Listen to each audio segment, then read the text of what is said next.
Hello, Garland Nixon here. Well, who would have thought that a government that impoverishes, starves, and freezes its own constituents would elicit a response? Let's talk.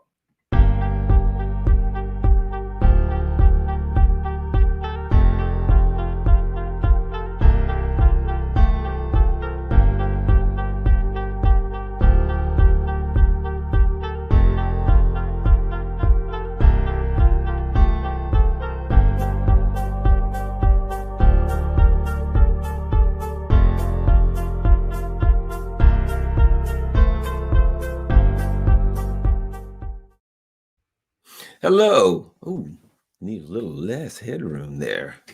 I got max headroom. People from the 80s and 90s might remember old max headroom. We don't want max headroom in here. All right. So let's talk. We're starting to see some changes being made. And I don't mean changes within the government. That ain't there yet, but it is coming. And here's what I mean: changes amongst the population. So what did we see when this first started?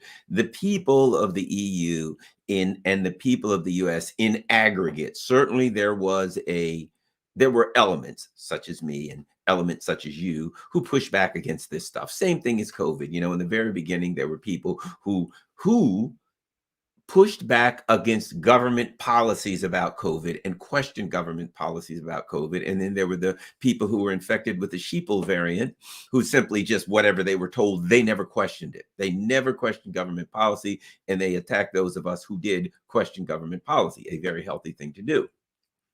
Along comes the Ukraine crisis, and there again, the sheeple were out with their blue and yellow flags. They were out, screaming, "Putin's a madman, and he wants to rebuild the Soviet Union," and making all those exclamation points that would elicit a standing ovation in Langley, Virginia. Right? They're like, "Yeah, all right, go neocons!" Right? And that happened, and that started, and that went, but people weren't feeling the inevitable pain from that. So what's going on now? Let's get up to current. Over the course of the summer, it became obvious that there was going to be significant economic blowback. And as I once had an instructor say to me, "Garland, everybody listens to the same radio station, WIIFM. What's in it for me?" And people are looking at it and they're starting to say, I'm being given these murky philosophical things that we're going to win for democracy, or we've got to stop evil for good, things of that nature. But in my day-to-day life, this thing's making my life a living hell, and the future ain't looking no better. And ultimately, that's what voters, constituents, that's what people who are citizens, that's what they look at. And keep in mind, when I say citizens, that's an important word. Here's what I mean. Because over the course of time, citizens have been lulled to sleep. What does it mean to be a citizen? Does it mean that you sit around, you vote for some schmuck, you send them up to wherever the hell they're going to go, and they look out for you and they act on your behalf? Right? There are people that think that's what it means, that they think a government, they think they're people that see it one of two ways, right? Democracy. It either means to some people that you vote for the best and the brightest amongst us, and those people go forward. And because they're the best and the brightest, they make the best decisions on behalf of all of us.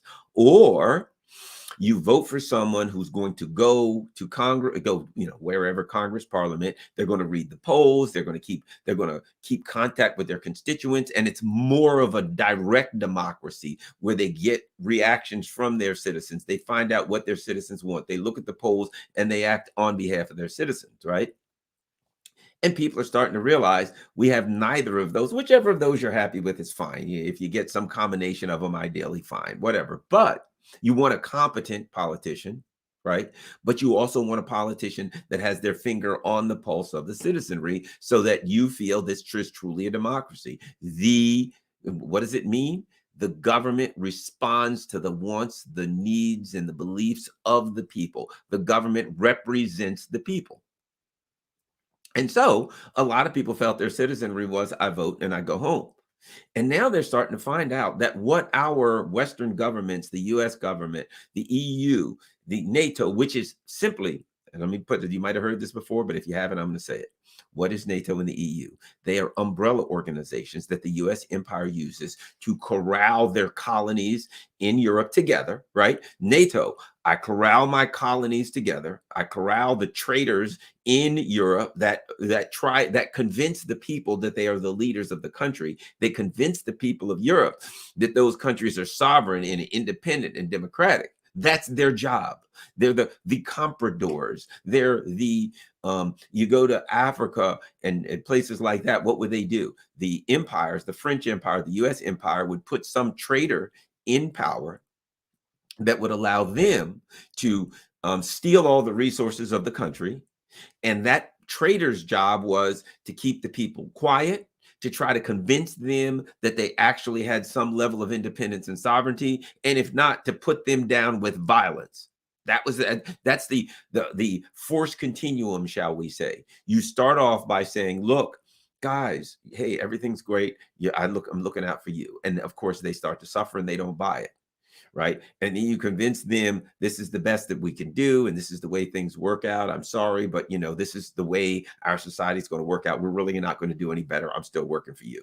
And at some point they say, this sucks, man. We're hungry and tired. And you're not looking out for us. And then you bring in the machine guns.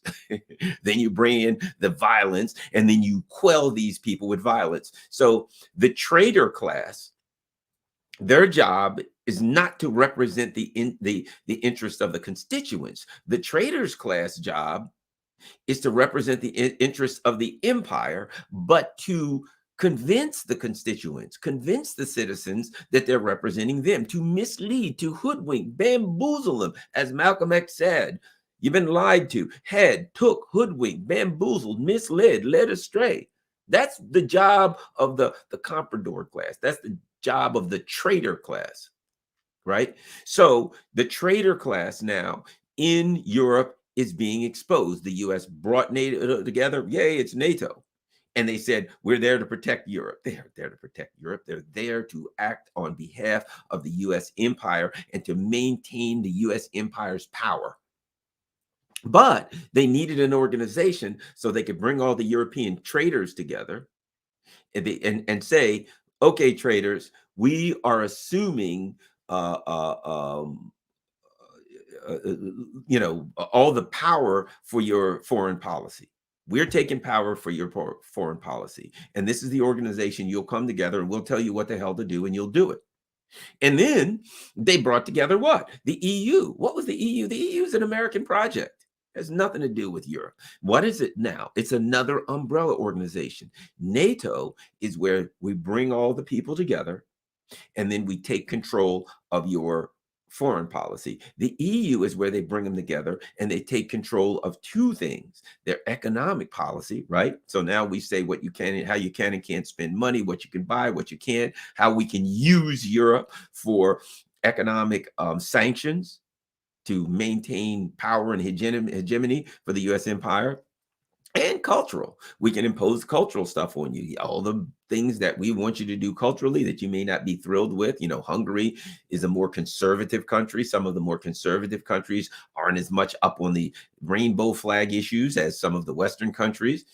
Whether you like it or not, it's their culture. They have a right to be a more conservative or less conservative culture if they want. In the same way, Garland Nixon, I believe in independence. Right. I believe that every country in South America, if they want to be in any country, if a country wants to be communist, if it wants to be socialist, if it wants to be a far right conservative country, it's their country.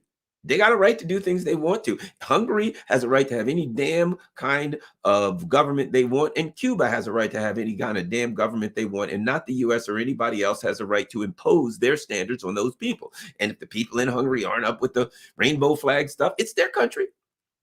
You like it or not, it's their country. So, that's the way I feel. But the neocons, the US empire, look at it and they're like, we got to control these people. Let me give you a perfect example. The UK. The UK, these people were misled. See, the people of the UK thought the problem is the EU. And if we do Brexit and get out of the EU, we will be independent and sovereign. But what happened? They did Brexit, they got out of the EU, and they have even less independence and sovereignty. Why? Because the problem was never the EU. The problem is that they are puppets for the US empire. So the US empire used the EU to control, bring them all together and control them. But once the UK left the EU, it was easier for the US empire to control the UK outside of the EU, because the issue was never the EU. The issue was sovereignty. And they don't have that. And so now the US is like, okay, we'll control the EU and we got to struggle. We got some people in the EU that are pushing back. That's a pain in the neck. But over here, we got the UK. Well, we don't have to worry. There's nobody pushing back. There's no elements. The UK is not part of a group where there are people in that group that actually push back. They're out there, they're free and clear, and the United States can pull their strings like a puppet. And now some of the British citizens are realizing, well, hell, we're worse off than we were under the EU. Why? Because the problem was it had nothing to do with the EU. The EU doesn't exist. It's a fraud. The EU is a fake. It's an umbrella organization so that the trader class can all come together in one room and they can be traders. They can do what traders do. They can look at their masters and they can say, Master, what do you want me to do? And the master can say, I want you to throw your damn economies off a cliff. And they can say, yeah, okay, well, that's a good idea. The economy's off the cliff. Yes. But whatever you do, and they don't have to say that because this is axiomatic. It's self-evident. Don't let the dumbasses in your country, in your countries know. And that's what they call you. They can't, if you're in Europe, trust me, they hate your guts. They look at you with condescension. The ruling elite class look at you with condescension, and your traitorous leaders look at you with complete and total condescension. They can't stand you. You're particularly when you won't do what you're told to do. You don't know your place. They want a feudal system. You are born at a particular station in life, and you better know your damn place and stay at that station and do what you're told. And if you get uppity and you think you want to be at a higher station, it infuriates them and they end up hating you. That's why a lot of people don't realize, gee, it seems like the ruling elite class hates us. Why do they hate us? Why do they have such condescension for us? Because they want a striated society. They want a society. They believe in a society where they are the ruling elite class. And it's a totem pole. You're born at this station, you're a member of the noble class. You're born a commoner. You're born a peasant. You're born even below the peasants. You don't even come. There's different classes. They strongly believe in that class. And as the elite ruling class, they believe that the people in the classes under them should know their damn place. And if you're a commoner or you're a peasant, you have no authority to say anything to the elite ruling class. There's nothing that you should ever say that they believe they have a right to listen to. You do what you're told and you keep your mouth shut. Luckily, there are people in the EU and the UK and in America and other countries that are starting to wake up to that. And a revolt is inevitable when that happens. Because what happens? They're pushing people into an economic corner and a physical corner and a cultural corner, to the point where they don't have any choice. You know, like I always say, you know, a lot of things I'll talk about is self-defense, right? Self-defense. What do? You back up, sir. I don't want any trouble. I don't want any trouble. And you back up, you know, a little bit, you retreat a little bit or what have you, right? Why do you retreat or you move to the side? Why? Because you're protecting yourself. You're not protecting turf. You're not protecting a ground. People stand in a spot. Don't come any closer. Well, you can move. If you're protecting yourself, you can move to the left, you can move to the right, you can move to the back, you can move forward. You're not protecting a spot, you're protecting yourself. And it's the same way. So now the bottom line is this: the people of Europe are realizing that, hey, man, these people don't give a damn about us. And it's even worse than that. See, if somebody doesn't give a crap about you, they'll leave you alone. They'll ghost you. They'll walk away. I hate Garland. I'm not watching his channel anymore. I'm not following him on Facebook or YouTube or Twitter or anything. I can't stand Garland. I hate his guts. Not, I can't stand Garland, so I want to crush him. I want to hack his everything. I want to come to his house and hit him over the head with a hammer. I want to do all kinds of terrible things with Garland, right?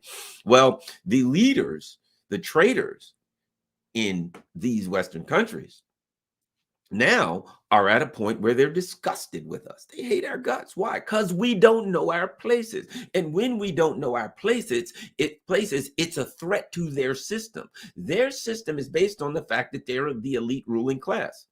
And that means that there's a class. To have an elite ruling class, there has to be somebody under that. There has to be feudally, there has to be commoners, the blacksmiths and people like that, right? Even their names were based on their, something black, or people literally named blacksmith and things like that. Names demonstrated what class you were in. And then there's the peasants. They better know their class. Well, even some of the peasants are standing up saying, hey, this is bull crap, man. What are you talking about here? I didn't have much. Now I got nothing. And the commoners, right? The middle class, what we call the middle class, the workers, they're starting to say, you're turning me into peasants, right? Now, let's talk about how this started. We got a few minutes. Let's talk about the beginning of this thing. Not the beginning, but let's talk about recent years and a little bit of how we got here. What happened in Europe? It's interesting watching the people of Europe, because they were took, and they didn't know it, and they blamed the wrong people. Let's start here. A few years ago, what happens? The U.S. empire decided we're going to overthrow the government of Syria, right? So they start all this dirty war on Syria. Of course, NATO and all the leaders and the traitors in Europe, there were the so-called leaders, were on board. But what happened? In a blink of an eye, 2 million Syrians show up on the shores of the Europeans. The Europeans are like, hey, what did they do? Whoa, hey, more people. We can't afford to feed these people, jobs, all this crap. What's up with this, right? Then what happens? The same traitors overthrow Libya. Now all Libyans, Africans, Afghanistanis, Iraqis, you name it, they're destabilizing the regions. And AFRICOM, you got U.S. has the Africa Command. They're bombing and they're destabilizing Africa. And what happens? These people now are like, my country's destabilized. Neoliberalism was applied to these countries. Now they're hungry, they're starved, they're poor. So what happens? They start flooding into Europe. The elite ruling class created that. Now, a lot of Europeans were like, hey, we don't like this, but they could see the immigrants in front of them, so they got mad and they blamed the immigrants. What they didn't realize was it was the elite ruling class screwing them. The elite ruling class was making their lives miserable for the immigrants, and so they were looking for a place where they could get something to eat and a roof over their head. So they're struggling. The people in Europe are looking up saying, hey, man, these people, there's more people here. What about our jobs? What about all these people flooded? What the hell's going on?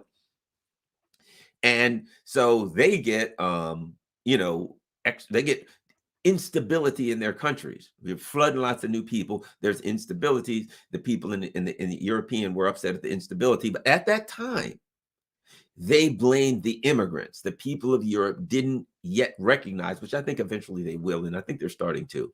They didn't recognize that this was the elite ruling class destabilizing other parts of the world, causing mass immigration, destabilizing their countries and bringing in cheaper labor, right?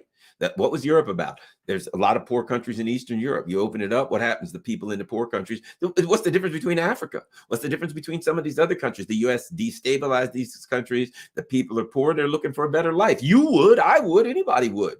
What's the EU about? The EU is like, hey, there's some poor countries in Europe, in Eastern Europe. Man, that's what we call an elite ruling class, cheap labor. So what do? They bring them in here. They drive the labor costs down. Right? And now, guess what? They're living better. Now their plan is even more devious. You might have heard me say it, but I'll say it again. Their plan is even more devious. What are they going to do now? The U.S. now is going to eat Europe for lunch. The U.S. is impoverishing and deindustrializing Europe temporarily. They're going to deindustrialize and impoverish Europe. And they're going to do what they did in 2008. They're going to do to Europe what they do here. What did they do in 2008? They crashed everything. The markets went down. The value of real estate went down. The values of everything went down to the floor. And you are rich and you are loaded with capital. What do? Something's worth $1 million. You can buy it for $100. What did they do?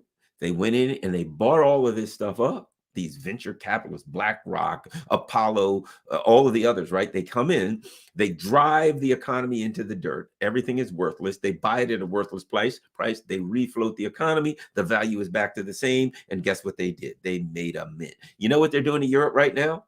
Same thing. And afterwards, the people are still impoverished. They don't bring your living standards back up. Keep in mind something. When they drive the economy to hell, people have to work for whatever they can get. because there's no jobs. So they drive the price of labor down. So what do? A couple of things the neoliberals do. They drive the cost of the assets down and they buy the assets for pennies on the dollar. They drive the people into desperation. Now the people have to work for what? Labor is now pennies on the dollar compared to what it is. They refloat the economy. Then they have all the assets, and now the people got to work for half of what they worked for before. Bad news, Europe. Your turn in the pot. They did it here and they're going to do it there. The only problem is the way they're doing it there, they're doing it much faster and much worse. At least we had a little bit of warmth and something to nibble on during the friggin' winter. You guys get nothing. It looks to me like not only are they going to cut your money out, they're going to significantly decrease the population. That seems to be the plan, because let's face it, if you're short on food, you're short on energy, it's going to get cold. If you're old, if you're sick, if you're young, you're going to die. They're culling out the population. I mean, whether it's intentional or not, that is the ultimate outcome here. They drive costs down. They buy everything up for pennies on the dollar. They drive labor down. They bring that back for pennies on the dollar. They now own everything, and voila, life is good for them. And you're living in a dystopian hellscape, and they're living even better than they were. Because one thing you got to understand about ruling elite, it's not about how much they have that's important. A lot of people don't understand that. It's about how much you have that's important. Here's what I mean. To maintain a class structure like the ruling elite want, that's their big thing. They want to maintain a class structure that keeps them as the ruling elite. What do they have to do? What difference does it make if you got $1 and I got $1? But if you got $1 and I got $100, right? But in order to strengthen that, what happens if I can make it so you got $1 and I got $1,000, or you got $1 and I got $1,000,000? See, that's what they really want. They want that distance between them and you. It makes you more desperate. It makes you more compliant. They want to keep distance between you and them. And now that's their plan, and it's working quite well. I mean, so far. But they're starting to run into a few bumps in the road. Let's look at a couple of them. Let's look at a couple of bumps in the road, and let's talk about it. Let's start here. Thousands in Moldova anti-government protests. Moldova being one of the poorest countries in Europe.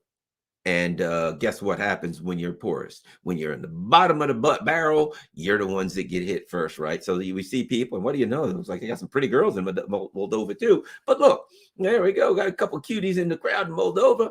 But bottom line is this. Look at them. They ain't happy, are they? Those people are not happy. And remember what I said. What do you see over here, right?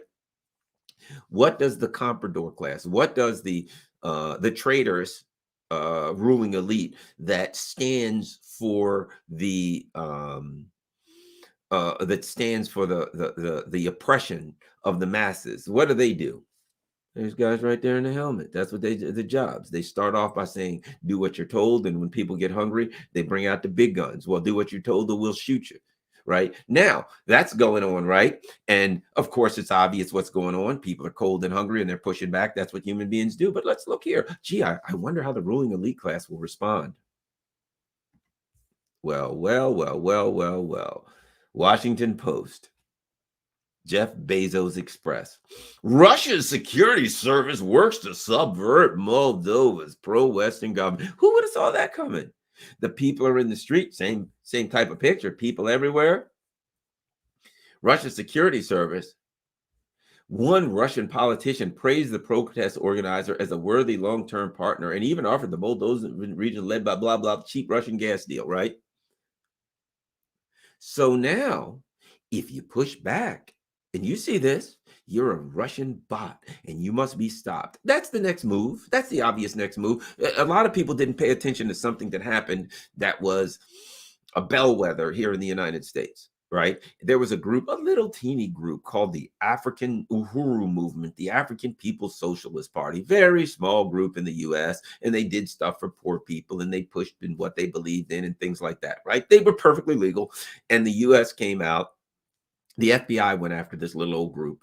And I mean, they like built a basketball court in a poor neighborhood, and they had some food stalls or something for poor neighborhoods where they could get fresh vegetables. You know, they were doing their thing, whatever. They were acting within the confines of the law. They were perfectly legal when it comes to, they were perfectly legal when it comes to the Constitution.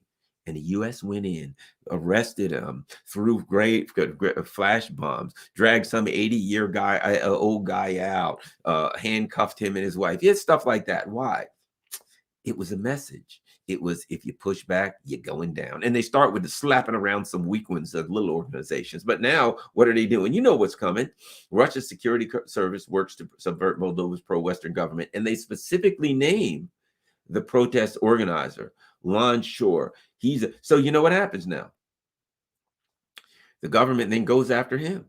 They go after the protest organizers to take him out. They go after him. He's now, the Russians love him. He's a Russian bot. He's a Russian-loving Russian traitor, and he must be. So they try to take out the protest organizers. As I said, when people stand up and say, we don't think this is fair, we want a fair shot, we want things done different. See these guys with the black helmets? They show up with their batons and guns, and their job is to beat the hell out of you. And the traitor class is there to say, hey, you're Russian bots. You're not standing up for us. Now let's keep going. Well, what do you know? Czech protesters call for new government, direct gas talks with Russia. Well, oh, there you go. And I will guarantee you somewhere in here. Let's look.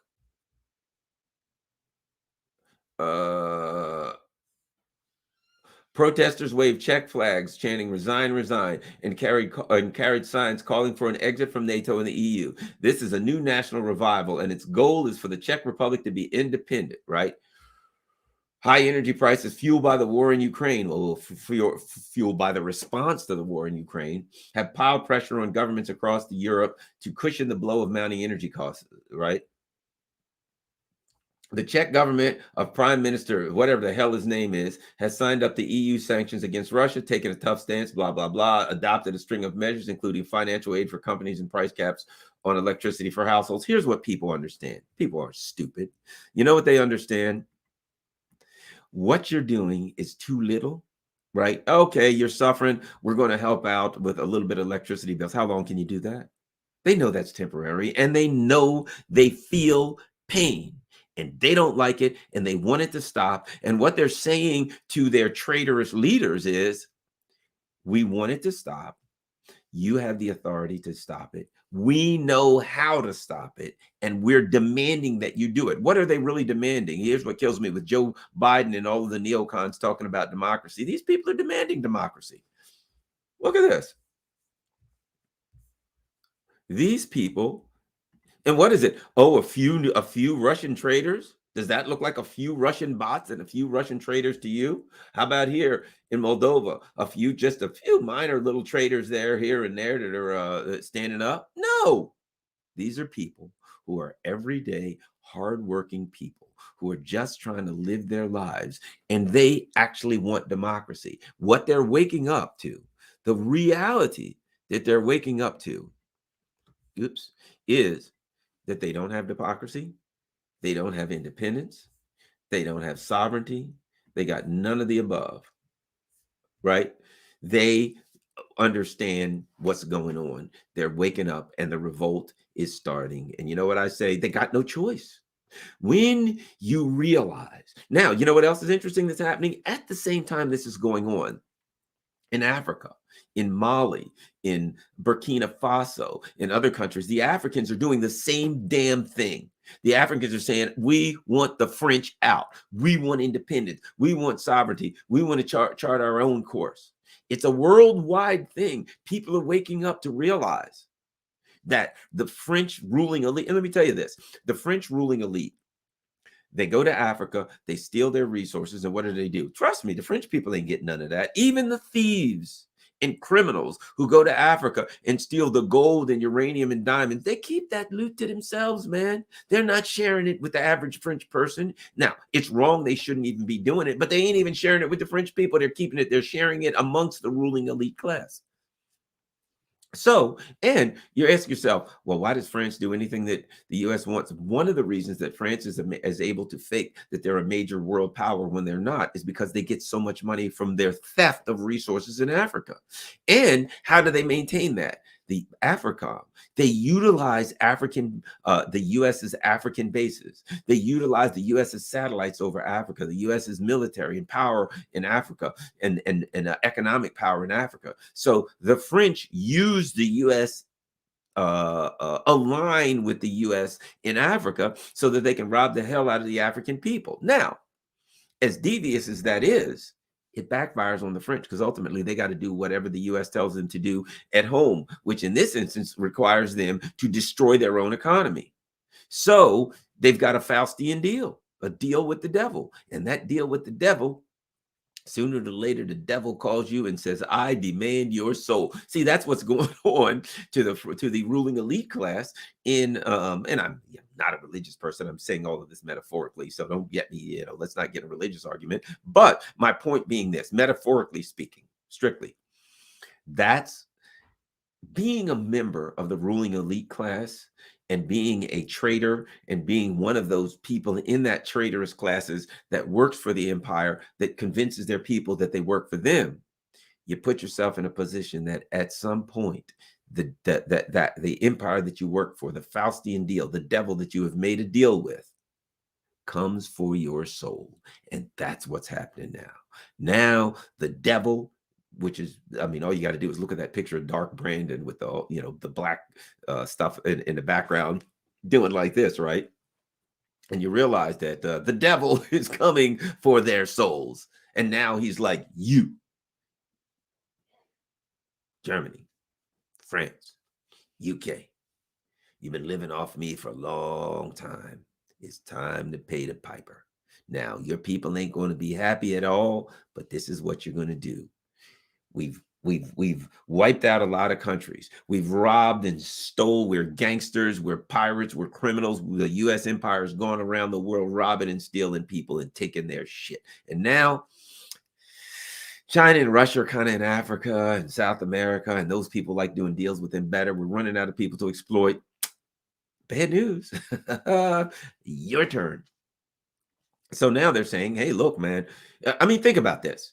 They literally cut Europe off from buying Russian energy, and they're selling energy, the same energy that they were buying for Russia, that they were buying from Russia. They now buy it from the US, and the US is selling it to them 4 times more than they're selling it to other people. It's price gouging. They're price gouging the hell out of Europe. You know why they're price gouging Europe? Because why wouldn't they? Didn't P.T. Barnum say it's against the laws of God and nature to allow a sucker to keep his money? Why wouldn't you?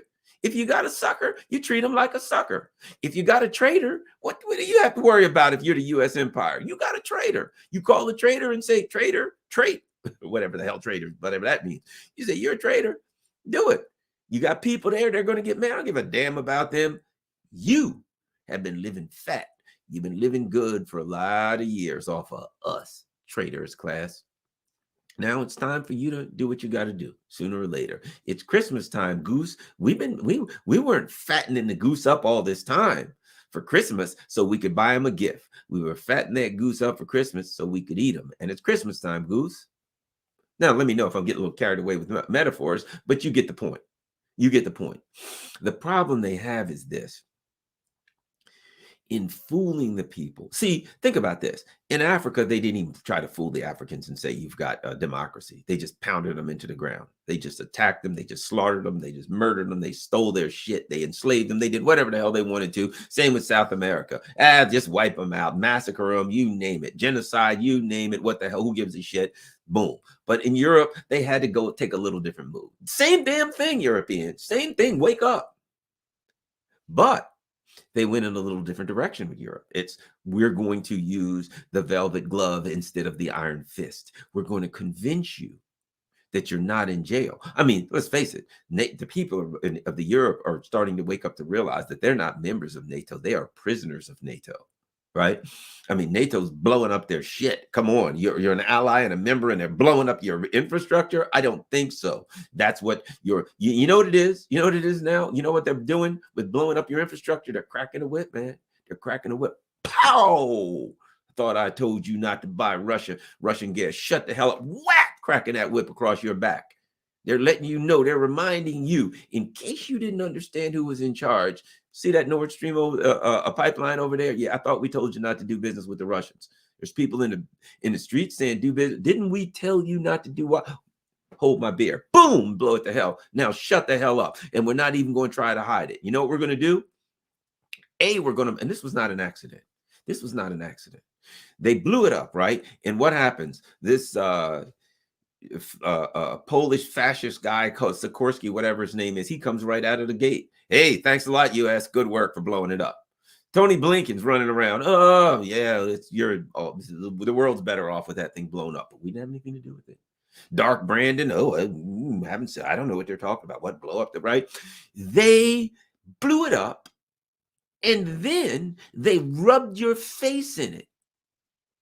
They blew it up, and then they were like, basically, if you think about it, they didn't make an effort to say the Russians. It was like, it was like token like this. It blew up. Boom. Who did it? No, the Russians or some shit. Whatever. Leave us alone. They didn't even really push that hard. They were just like, who blew it up? We're going to say the Russians. So, okay, the Russians, whatever. We blew it up. But the Russians, they're good enough. Leave us alone. It was another way of cracking the whip. They cracked the whip by blowing the pipeline up. And then they cracked the whip by grabbing you in the back of the head and rubbing your face in that blown up pipeline to remind you, A, we'll blow up your damn pipeline if you don't listen. And B, we will remind you, yeah, we blew up the pipeline and you can't do anything about it. Don't you forget who's in charge here. You disgust me. That's the way they look at Europe. You disgust me. Don't forget we blew it up. Yeah, we blew it up. What are you going to do about it? Nothing. Shut up. Slap them aside. That's exactly what they did. They embarrassed and Olaf Scholz. In my life, I have seen leaders of a country get assassinated, and the assassination was much less violative than what they did to him. He would have been better off if they'd have shoved his ass in the pipeline and blew him up with the pipeline. That would have been less humiliating to him. In my lifetime, I have never seen the leader of a country get humiliated like Olaf Scholz. Joe Biden brought him, stood him next to him. That wasn't an accident. Olaf Scholz, come here, stand next to me. And he said to the world, this piece of shit has no power. Let me tell you what I'll do. I will destroy his pipe. What about the Nord Stream 2 pipeline, Dark Brandon? And Dark Brandon looked at him. Move a little further over. You kind of disgust me and you stink. See this piece of crap standing next to me? Yeah, he makes me want to vomit. Blah! But I tell you what I'm going to do. If he so much as blinks, I will blow his pipeline up. I will come to his house. I will eat his food, beat his children, have sex with his wife, and burp when I leave the door, walk out the door. And then he looked at Olaf. He said, you got anything to say? Olaf, by then he's crying. Oh, please don't say that, Dark Brandon. No, don't say sex with my wife. Yes, sex with your wife. Shut up. In fact, I might do it anyway, right in front of you. Why wouldn't he? It would be less humiliating. And all Olaf Scholz did was curled up in a ball in the fetal position with his thumb in his mouth. What a disgusting human being. What a disgusting person. At any rate, so this guy humiliates Scholz. And I thought that was the worst humiliation that I had ever seen. That was just a start. That was just letting him know. That was just letting him know what was coming. So later on, he blows the damn pipeline up and then spits in his face. Basically, I blew the pipeline up. I told you I was going to blow the pipeline up. This piece of crap wouldn't listen. Apparently, he's like, well, perhaps maybe we should use the North. My people need help. Oh, they do they? Oh, they need help? Help is exactly what they're going to get. Hey, Bojo, yeah, go blow the damn pipeline. Yes, sir. Boom, the pipeline's gone. What a humiliation that is. It is sickening to watch Olaf Scholz. And in reality, that was just not a humiliation of Olaf Scholz. That was a humiliation of all of the traitorous leaders of Europe.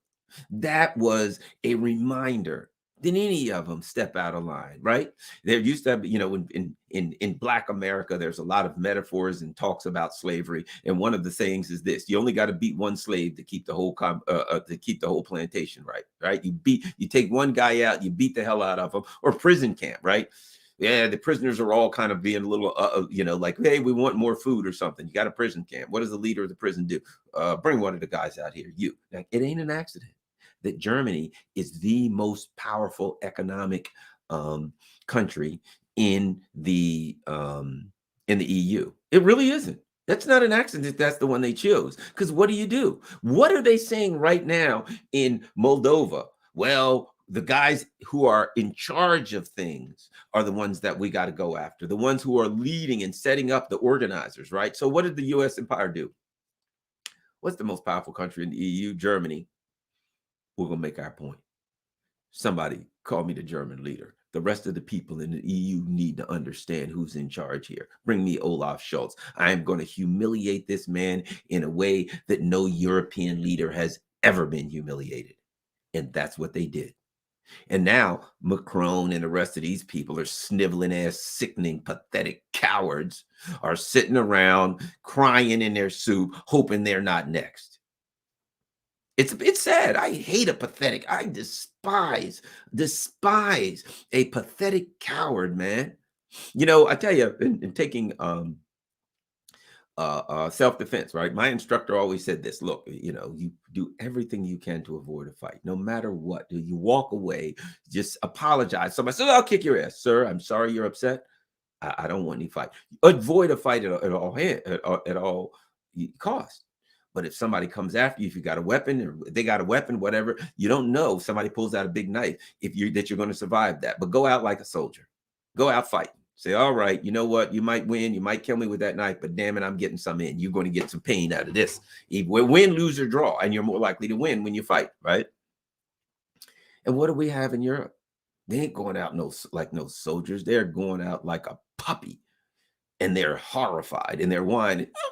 You ever have a puppy and you pick them up and they get scared, their little tail goes down behind their legs and they start shaking, and they start making these noises? That's the leaders of Europe. That's all of them.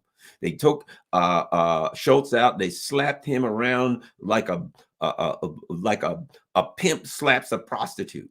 Slapped him, beat him mercilessly, and it just said, wait a minute, before we humiliate you, give us a couple minutes here. And they called the rest of the Europe. You guys gather around. I want you to see what we're going to do to Schultz.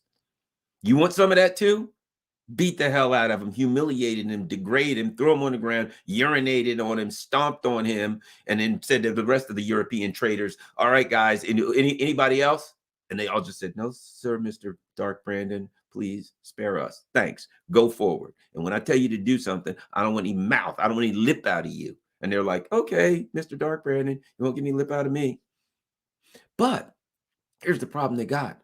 Here's what I'm seeing. The people are not weak like the leaders. The people are not weak like the leaders. I'm starting to have some faith that the European people are waking up. And the problem you have is, as long as they're asleep, as long as they're running around like a bunch of brainwashed sheep with some damn blue and yellow flags saying, we support the Azov battalion, as long as you see that, they're suckers and they're going to be done in. They're going to be stomped into the ground, and they deserve to be. I'll be honest with you. They deserve to be. If you're going to allow, I'm big on that, man. I don't know. Maybe, let me just say this. I grew up kind of understanding to be a tough guy. My dad was an old school tough guy. The man was I told the story, he was a longshoreman. He put on a hard hat. He went to work in the cold. He went to work in the hot. It was no excuses, man. Do what you got to do, right? I grew up, I got into law enforcement. Hey, things can get a little hairy from time to time. No excuses. Stand up. You're standing there, there's some 6'7" guy, I never forget, 6'7", 265-pound guy, and motorcycle gang guy. His nickname was Tree. I'm the only one there with him. The guy's got a felony warrant, and I'm supposed to arrest this freaking guy who's so big that I couldn't even barely get the handcuffs on him, right? There ain't no excuses. You can't just say, well, let me call in. The guy's a little too big. I think I'll just let him go. That ain't the way it works. You got to have a pair. You got to stand up. You got to figure that out. I figured a way to talk to him. And I later found out the guy, when I arrested him, you know what he had on him? PCP. He had a can of flakes on him. He's smoking PCP. Boy, it could have worked out bad for me. I could have had a difficult situation. But my point is this: no damn excuses. You do what you got to do. And I'm a person, so I guess that made me a little bit of a tough guy. Maybe it's positive, maybe it's not, but I don't believe in excuses. Okay, so my point is this. Okay, the European citizens, your government's lying to you. My government's lying to me. I ain't gonna stand around and take it. I'm gonna push back. I'm gonna argue. The people in this chat right now are like, this is the kind of people that are in the chat. This is the kind of people that's watching this. This is the kind of people that's going on YouTube and Rockfin and wherever the hell they can to get more information. When the government says, don't go to this particular website and read what they have to say, the people who are on here right now, who are watching this, these are the kind of people that are going to go straight to that website, say, oh, the government tells me not to do it. Yeah, screw you. I'm going to do it. Why? Because they're not chumps. Men, women, young, old, they're not puppets. They're not going to be pushed around. And these idiots running around with their blue and yellow flags are just muppets and puppets being pushed around. And in a way, they're getting what they deserve. However, more and more of them are waking up and they're taken to the streets. Maybe not for the right reason, maybe for the wrong reason, whatever. They're getting their asses kicked and they're waking up and they're saying, I'm going to fight back, when they're not Olaf Scholz's. They're not going to suck their thumbs. They're not going to curl up in the corner and be spat on, urinated on, and kicked out into the cold like Olaf Scholz and just take it. The traitors that run these countries, they made that Faustian deal with the devil. The people of the EU, the people of the United States, the people of Canada. We didn't make the Faustian deal, traitors. You made the damn Faustian deal. And we ain't going to abide by your Faustian deal. You go with to damn hang out with Dark Brandon. Because we don't want to hear it. The people of Europe don't want to hear it. The people of Moldova, the people of Czechoslovakia, they don't want to hear it anymore. And the inevitable, not pushback. Oh no, that's far, far too soft of a word. Revolt is coming. And let me tell you what I think.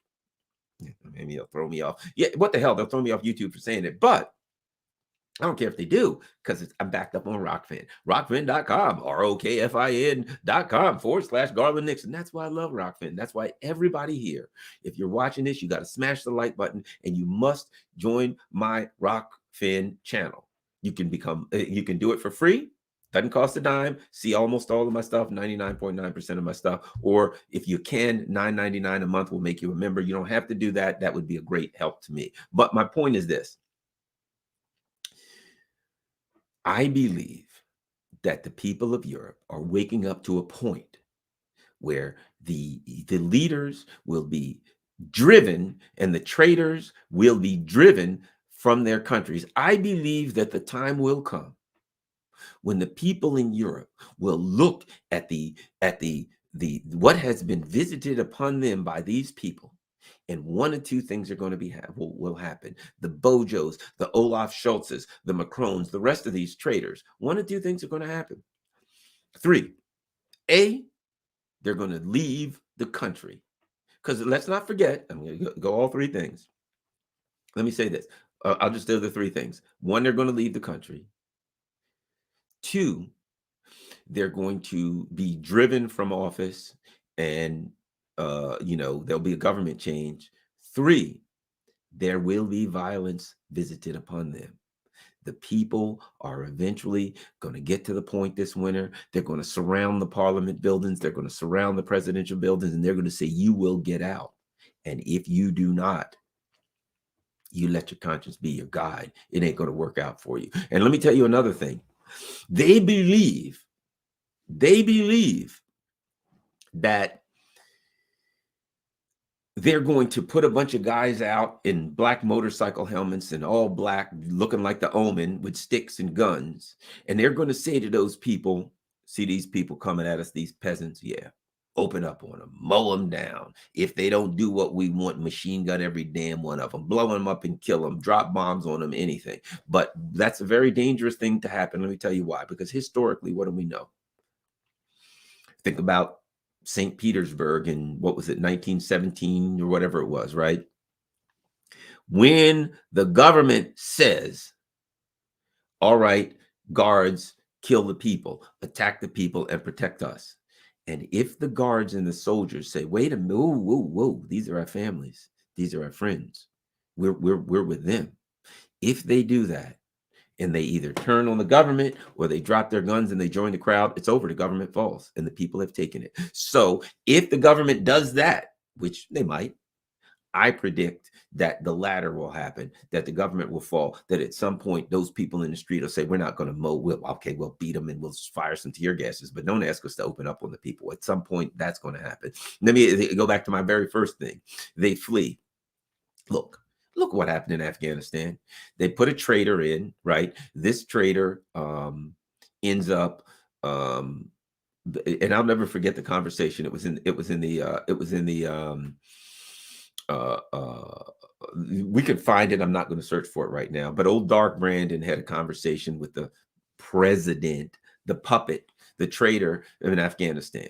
And the guy said, look, the Taliban's coming across the border. They're overrun our positions. We're about to lose. And Joe Biden said, even if it's not true, I need you to uphold the fiction that we're winning, that everything's going to be fine. He literally said that even if it's not true, he told him, just lie. And what did the guy end up doing? What did the leader of traitor's leader of Afghanistan, the viceroy, the governor, as the UK used to call him, of Afghanistan, do? He ended up getting on a damn plane, carrying $160 million in US cash. When he was getting on the plane, he had or helicopter, whatever it was, there was bags of money, suitcases full of money falling out onto the tarmac, bouncing around, money going everywhere. That's what he did. Any different than Liz Truss? Liz Truss was in for a little while. That shit fell apart. She walked out. Now the bags of money was what? She gets damn for the rest of her life. 44 days on the job. 44 days on the job. She gets her full pension for the rest of her life. Is that what your pension looks like? Is that what if you're American, your Social Security looks like? Whatever you were making 44 years, can you go work for 44 days and get what you were making for the rest of your life? No, you can't. That was what Liz Truss did. She was that traitor who was getting on the plane in leaving Afghanistan. She walked out of number 10 Downing Street with a bag of money for the rest of her life. Add up 44, whatever she's getting for the rest of her life, and tell me that ain't going to be a whole lot of millions of dollars. Because that's what viceroys do. In the end, they walk away with a pocket full of money. That's Zelensky's plan. Why do you think he's got like some villa in Miami? Because he knows, he's probably been told, look, when this thing falls in the end, when this thing falls, we're going to move you out of the country. We're going to say this is a government outside of the country. This is the real government that we'll recommend. They're going to do the Juan Guaido thing with him. I don't think they plan on getting involved in this thing and getting their asses blown to smithereens. Neocon, could it happen? Yeah, but neocons are cowards. They don't want to die. I think when they lose, they're going to Juan Guaido this asshole, and they're going to say, look, you're in Poland or wherever the hell other country, and you're the real president of Venezuela. Who knows? Maybe if he dies, they'll just bring in Juan Guaido. He won't be doing anything. His shit's falling apart. They'll be like, Juan Guaido over here. Yeah. And this Venezuela thing's kind of falling apart. You know much about Ukraine? He's going to be, not really. Well, you better learn, because you're now the president of Ukraine. And then they'll announce it worldwide. Well, we got a new president of Ukraine. Zelensky died of a cocaine overdose, and guess what? Juan Guaido's our man. Introducing a guy who doesn't speak Ukrainian, and they're going to be like, hey, you know much about the Nazis? He's going to be, no. Yeah, you better read Mein Kampf. You're going to need know a little more about the Nazis if you're going to be the president of Ukraine. So that's what's coming. Juan Guaido, president of Ukraine, after the Ukrainian government falls. Juan Guaido, he's going to be their man. They'll just put together a fake. This is what difference does it make let's be honest. What difference does it make who it is? It makes no difference to them. They're all puppets and traitors anyway. What the hell? If you can't get a Ukrainian traitor, you find a traitor from Venezuela and stick him in there. You're going to tell the American people and the British people the same lie anyway. So what difference? You could get a picture of the Zelensky, a cardboard cutout, and stick it. It doesn't matter.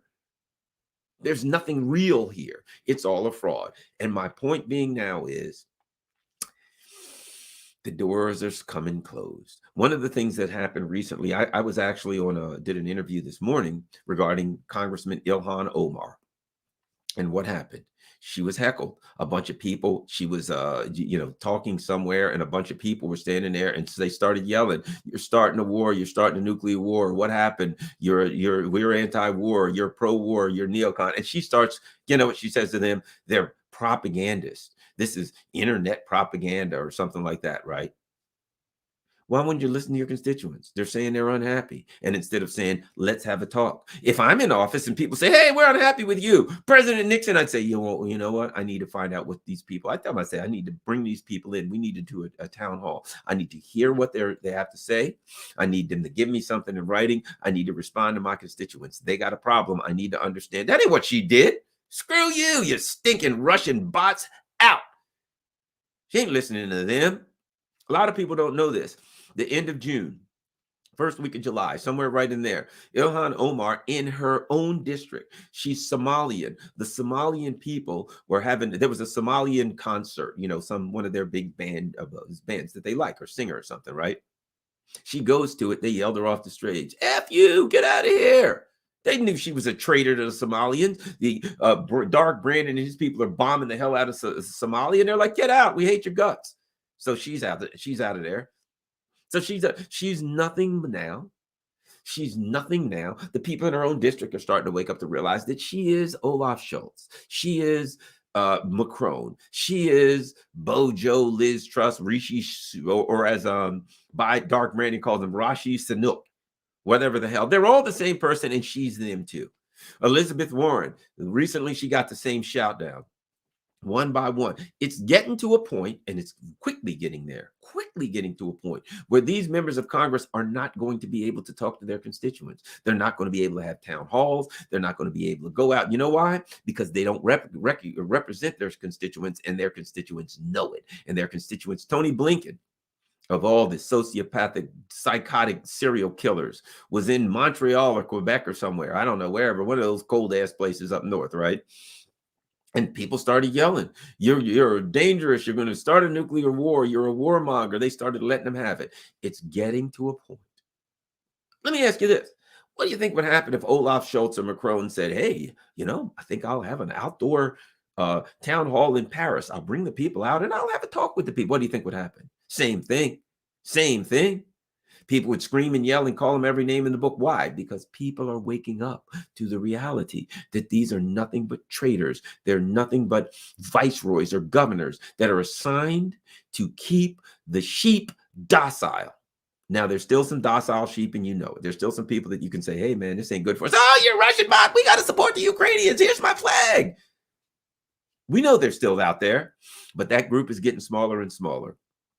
And the people are inevitably pushing back. And ultimately, I think if I look out in the future, what do I think happens? I think, one of the things that's happening now is, right, globalism, neoconservative, neoliberal policies, in the same way that various economic, various cultural, various political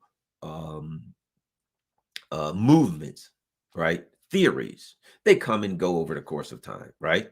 And people try to hold on to them, but they come and go. The neoliberal, neoconservative, all that crap is going to go. The whole culture war, that's going to go. There's going to be massive pushback about that. These things come and go. And I believe the neocons, their days are numbered. That the people, as they realize what's happening, they're going to wake up and they're going to drive these people out of office. Now, it's going to be a battle in the United States. It's going to be a battle simply because the neoconservatives have so much power and they're not giving up anything. And a lot of people here are completely and totally brainwashed, but pain will wake people up, and pain is a coming. And as pain starts to wake people up and they start to say, look, we want this or that, let me say this, the government is going to be in deep and serious trouble. Now, one of the things I think that's happening here, here's a prediction. Shit's going to hit the fan after the election. And let me tell you why. because Dark Brandon and his forces, let me just give you one example. The forces of Dark Brandon have been releasing oil out of strategic oil reserve to keep the prices down until election day. After election day, they got no motive to do that. They don't give a shit. Good. They want prices up so that there are people that really own them, Exxon Mobil, Royal Dutch Shell, etc., ConocoPhillips. So these oil companies can make a fortune. These are their benefactors, right? After that, who do they give a damn for the next 2 years, right? So oil prices are going to go through the roof. I think that we are looking at a 2008 style crash where you're going to see massive layoffs. That's going to start hundreds of thousands of layoffs. The economy is going to go to hell, straight into a recession, depression, all of the above in the middle of the wintertime. Things are going to start going bad. And when they do, it ain't going to be pretty. People are going to lose it. And look, Nancy Pelosi's husband, right? Just recently, some guy who seems to be a little few, shall we say, cans short of a six-pack, went into her house with a hammer. Went in the house. Her husband tried to defend himself with a hammer. He snatched the hammer and beat the hell out of this guy with the hammer. Now, I oppose violence. What a terrible thing. I don't agree with violence. You shouldn't attack anybody, right? But I recognize reality. That was the opening salvo. This guy was a little off, shall we say, okay? What's going to happen when somebody else who's a little off is out on the street and their family's on the street and their kids on the street? And this has happened by the thousands and then tens of thousands and hundreds of thousands and millions. How's that going to work out? You think there ain't going to be violence? You think people are just going to come to these town halls and shout down the members of Congress, hey, I'm hungry, and oh, it will be far worse than that. Violence will ensue. Violence will surely ensue. And then what are they going to do? Have a civil war between the government and the people? The neocons' day of reckoning is coming. There's no way around it. At any rate, thanks a lot, everybody. I've been on an hour. I don't like to go on any longer than that. So a couple of things before I leave. Thank you, everyone. Oh, I do have to look.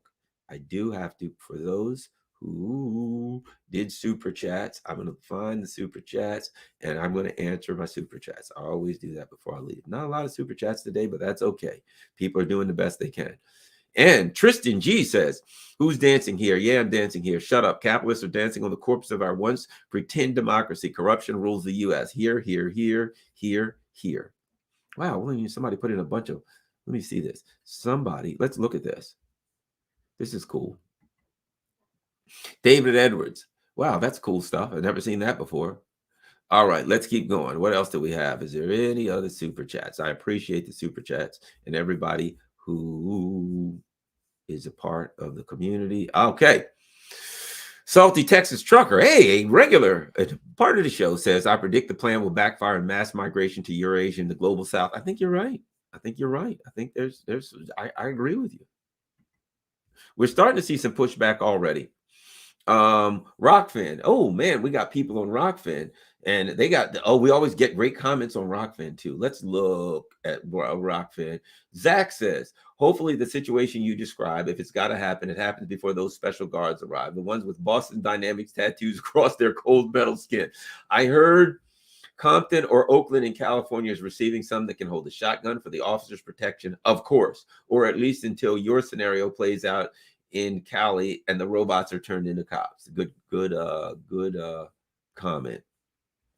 Zach says, Dell was reviewing a map of govs who passed laws against childhood vax mandates, 3 Dem, 18 GOP. The shitlibs think it's just a culture war. That said, GOP govs also think it's a culture war, but they got pick of the century luck. Think about it. All they're saying is it's up to you to poison your kids, but they look heroic next to the status quo. It couldn't look worse for left economic policies. I wouldn't mind seeing some left economic policies. I see neoliberal economic policies, which ain't left or right. Neoliberal is not left or right. Left or right is published to it. It's neoliberal. Jackie Lawrence, thank you. Hope I didn't miss anybody. Kim Martin, thank you. Laura Baza says, love you, Garland. Keep the truth alive. David Boteler, thank you. We got Mariah in Greece. Thanks. Okay. Zach says, just finished watching Dell interview 2 women whose husbands didn't survive the CARES Act incentivizing deadly medicine. I've heard more of these stories than of people killed by vax. Earlier this week, I joined both days of Dr. Marilyn. I don't know a lot of this stuff. The board looked awful. I don't know a lot of these people or things like that. But thanks a lot for the Again, I bet he's a big Last American Vagabond fan. I love Last American Vagabond. It's great stuff. Old Ryan Christian. Let's look. I think we may have. And Andrew says, Garland, do you know what's going on with brother Caleb Maupin? I'm still in contact with Caleb. I will just keep quiet on that for a while. I'm a big supporter of Caleb. Look, let me tell you what happened with Caleb. He was attacked by the deep state. That was what happened to Caleb. Caleb was threatened. Caleb had that event in Chicago, and he was told before the event, if you have this, we're coming after you. And he had the event. He was attacked by the deep state. I support anybody. If you're attacked by the deep state, you must be doing something right. You're great, Garland. Greetings from Germany. You and the Duran are my favorite sources of information. Thank you. Oh man, I love that. I'm a big supporter of the Duran and Alexander. So thanks a lot, everybody. I think that's it. I will end by saying thank you. Please make sure everybody slams the old like button. Everyone here, if you're a member of my YouTube channel, please also rockfin.com/Garland Nixon. There's two things you can do. You can just be a member and it doesn't cost you anything. And you'll see every one of my shows, except on Wednesday morning, I have a 1-hour show with Scott Ritter, and that is a premium show. Rockfin people, we have to do one premium show, or we agreed to do one premium show per week. Mine is every week with Scott Ritter from 9 to 10. If you can afford it, if you can't, don't worry. If you can't afford it, become a member, a subscriber. That's $9.99 a month. That would allow you to see that one premium show that I do, and it's well worth it. But if you can't afford it, don't worry about it. And additionally, you can watch the premium shows on all the other Rockfins for $9.99 a month. So if you can afford that, thank you very much. Cash App, you can see I'm $DC Of course, the PayPal. If you don't want to do PayPal because they're neoliberal scumbags, feel free to go to buymeacoffee.com, Patreon, patreon.com/Garland Nixon. If you can do $3, $5, $10, $100 a month, whatever you can do in Patreon, highly appreciated. Thank you once again. Don't forget, share this on all of your platforms. I really appreciate it. Let's see what a couple other people have to say. Where was Fancy Nancy 2 a.m. in the morning? Somebody else says that homeless man burned down the forest and anything that would light. That's how he won the world. Oh, okay. Well, thanks a lot, everybody. I certainly appreciate it. I had a lot of fun doing this last hour. Follow me on YouTube. Follow me on Rockfin. Follow me on Twitter. Now that maybe it's going to be interesting. Let's see what happened with Elon Musk. Isn't that interesting stuff? Kanye West is back on. I wonder if Trump will ever come back on. That'd be interesting. Some other people, Pepe Escobar, Robert Malone. There's a lot of people that were just on Twitter saying what they believe. They should be able to say what they believe, and they threw them all off Twitter. So let's see what happens. Is Elon Musk going to let him back on? I don't know. Is the deep state going to go after him? Is he a fraud? And he's going to give us a little bit to think we got something, and really, we're really going to get nothing? I don't know. I don't have a lot of trust for billionaires, but we shall see. Thanks a lot, everybody. Don't forget, share this everywhere. Peace. I am out.